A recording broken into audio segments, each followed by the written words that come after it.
No niin, nyt ollaan Hailodon Lauttarannassa eli Huikussa ja tänä vuonna jäätie lähtee tästä Huikun satama-alueelta. Pääsee tuonne merelle tehty tie tänä vuonna tästä. Joskus se on tehty myöskin tuolta mettän laijasta, että aina vähän jäistä ja tämmöisistä riippuen.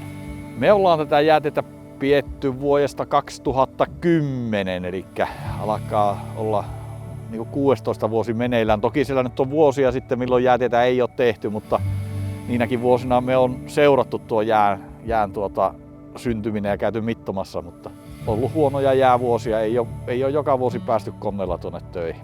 Jäätiehän on semmoinen, että hailuotolaiset ja ne, jotka kulkee tätä Oulu-Hailuoton väliä jatkuvasti, niin nehän sitä on kysellyt ja toivoneet, kun se tietenkin helpottaa aikataulullisesti tuohon lauttaan verrattuna aika paljon, kun pääsee kulkemaan milloin haluaa ja ei tarvitse aikatauluja tuijotella.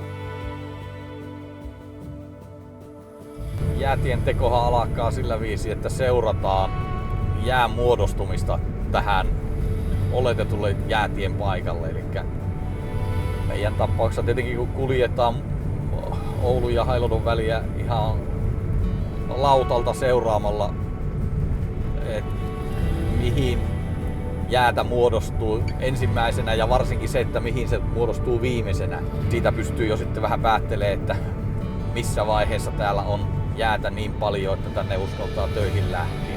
Monesti mä teen niin, että mulla on tuossa Hailodon Lauttarannan lähellä, mä tuosta tuulimyllyn juurelta kävelen tuohon merelle jonkun puoli kilometriä ja kairaan siihen reijän ja mittaan jään ja laitan itselle muistiin ja käyn viikon päästä mittaamassa uudestaan, niin saa vähän käsitystä siitä, että millä tahilla sitä jäätä tulee. Mihin me eniten kiinnitetään näin niin kuin turvallisuuden kannalta huomiota. Tässä esimerkiksi näkyy tuossa reunassa tuo on jo jäätynyt aika hyvin, mikä on niin kuin hyvä merkki. Niin tuossa on eli tää jää on halaki jostakin tuo penkan alta. Ja nyt kun tuossa pari päivää sitten merivesi kävi ylhäällä, niin se on tullut sieltä halakiamasta tänne jään päälle. Tässä näkee, jos tarkon katsoo, tähän on siis kuura jo ottanut päälle, mutta tässä minun jalkojen alla niin on niin kuin vesi tullut tuohon jään päälle. Ja sitten jos oikein tarkon katsoo, niin tää jäähän on aavistuksen verran alempana tässä kohdin, missä mä seison, jos verrataan tuonne tien toiseen laitaan. Elikkä täällä on lumipenkan alla jossakin niin railo, joka on vähän itkenyt vettä tähän jään päälle, mutta tää nyt ei aiheuta vielä suurta huolta tai murhetta. Tuossa jos tarkon katsoo, niin näkyy tuossa lumihangessa tuommoinen viiva menee tuonne. Niin se siinä kohin ja tuonne jatkuu, niin siinä kohin on niinku jonkinnäköinen railo, joka johtuu siitä, että tähän jään päälle on tullut vettä, joka kastelee tuossa penkassa olevaa lunta, jolloin se lumi rupeaa painamaan enemmän ja se niinku painaa tätä tavallaan tämmöistä jääpalasta niin kuin alaspäin. Sen jälkeen kun siellä alkaa ottaa kantavaa, eli niin sanottua tehollista jäätä olla semmoinen 20 senttiä, niin me on yleensä ne ensimmäiset reissut ihan moottorikelekalla kuljettu, käyty kairaamassa jonkinnäköinen jäätiereitti, esimerkiksi puolen kilometrin välein kairattu reikä ja mitattu, että paljonko siinä on jäätä.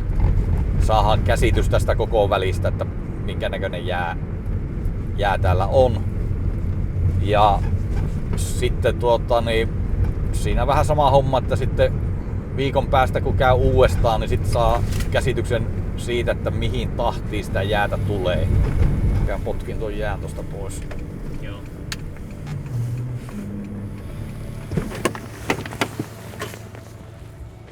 Elikkä mehän hajetaan 40 senttiä tehollista jäänpaksuutta.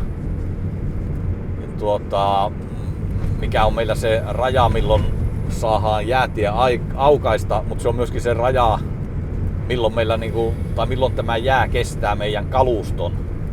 Elikkä henkilöautothan painaa sen noin 2000 kiloa ja taulukoista jos katsotaan, niin sen kilomäärän kestää jo 20 senttinen jää, mutta meillä taas tuo kunnossapitokalusto painaa 2,5 7000 kiloa, niin me tarvitaan se 40 senttiä jäätä sen kunnossapitokaluston kantavuuden takia. Ja siinä vaiheessa kun todetaan, että tässä välillä alkaa sen jäävahvuus olla sillä viisi, että heikoimmat paikat on sitä 40 senttiä, niin silloin me aloitetaan koneella jäätien teko. Ja sehän alkaa sillä viisi, että ajetaan traktorilla kärkiaurolla tähän tielinja, levitetään sitä vähän, niin vähän että siinä on leveyttä semmonen 6-7 metriä. Sitten sen jälkeen se käydään mittaamassa 100 metrin välein. Eli 100 metrin välein kaidataan reikä, katsotaan minkä laatuista jäätä siellä on ja kuinka paljon sitä on.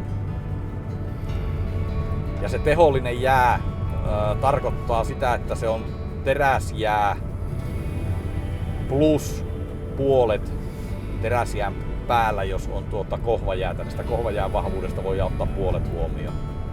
Ja sen jälkeen kun me on saatu aurattua tämä tielinja noin 10 metrin levyiseksi, niin me tehdään ne, niin sit sen jälkeen, tai siis mehän tehdään 2 tielinjaa. Niin kun 2 tielinjaa on aurattuna, niin ja mitattuna, auraviitat laitettuna, sen jälkeen me ruvetaan miettimään tämmöstä jään tasaisuutta. Yleensähän täällä on aina jonkinnäköisiä jäälohkareita siellä täällä haitalla, niin niitä sitten joskus ihan moottorisahalla tai sitten jyrsimellä jyrsitään sen verran tasaiseksi, että siitä on niinku henkilöautolla kohtuu turvallinen mennä yli. Ja vielä ennen kuin päästään siihen pisteeseen, että jäätie on virallisesti auki, niin tämän käy tarkistamassa ELY-keskuksen edustaja. Eli siinä vaiheessa kun tämä jääkulku muuttuu jäätieksi, niin se on rinnastetaan siis viralliseen tielinjaan, jota ELY-keskus valvoo.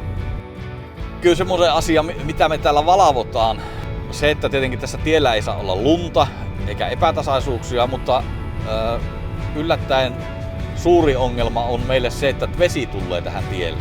Eli tuolta penkkojen alta jää ratkiaa ja sitten nousee vesi tähän jään päälle, niin ettei se tulisi tielinjalle. Se on asia, mitä me seurataan tässä, tai mihin me eniten kiinnitetään näin turvallisuuden kannalta huomiota. Eli kun se vesi kastelee lunta, niin se tuo lumi rupeaa painamaan, ja se rupeaa vääntämään tätä jäätä johonkin malliin, johon siihen yleensä sitten ratkia seuraava railo.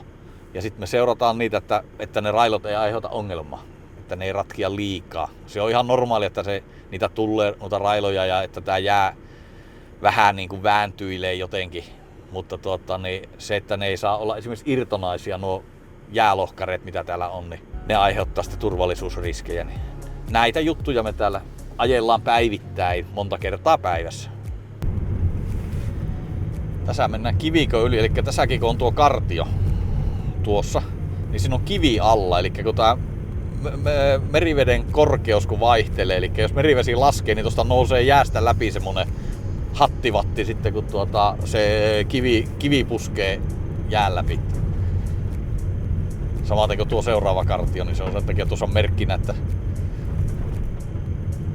ei tule ajeltua kivien yli.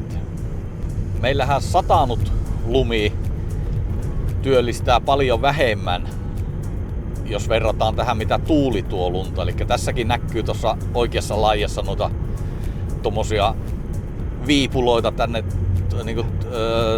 tielle, niin se on ihan tuulen liikuttamaa lunta. Eli kun nyt on paljon irtolunta tuossa jään päällä ja sanotaan, että tuuliko alkaa mennä yli 8 metriä sekunnissa, niin se rupeaa tuo lumi liikkumaan ja sitten se tulee tähän tielinjalle, niin näitä me joudutaan aika paljon auraamaan ja myöskin sitten seuraamaan, että pysyy tämä tie ajokunnossa. Niin tuuliolosuhteita. Ja tuuli myös vaikuttaa tähän meriveden nousuun, eli enemmän kuin lumisatteita tai saderintamia, niin me seurataan tuulta ja meriveden pinnan korkeutta. Eli me seurataan jään vahvuutta silloin kun tie on auki niin viikoittain, eli joka viikko kaikki käytössä olevat tielinjat mitataan. Ja sitten tietenkin niitä mittaustuloksia verrataan edellisen viikon mittaustuloksiin, niin nähdään, että vieläkö jäätä tulee lisää tai sitten keväällä, että rupeaako ne sulaamaan. Toki nyt niin, että se sulaminen ei ole yleensä syy jäätien sulkemiseen, vaan se johtuu siitä, että nuo rannat rannat sulaa siihen kuntoon, että ei enää normaali henkilöautolla pääse tänne jäälle, niin siihen se yleensä tuo jäätien käyttö loppuu. Ei niinkään siihen, että jäät sulaa liian ohkaisiksi.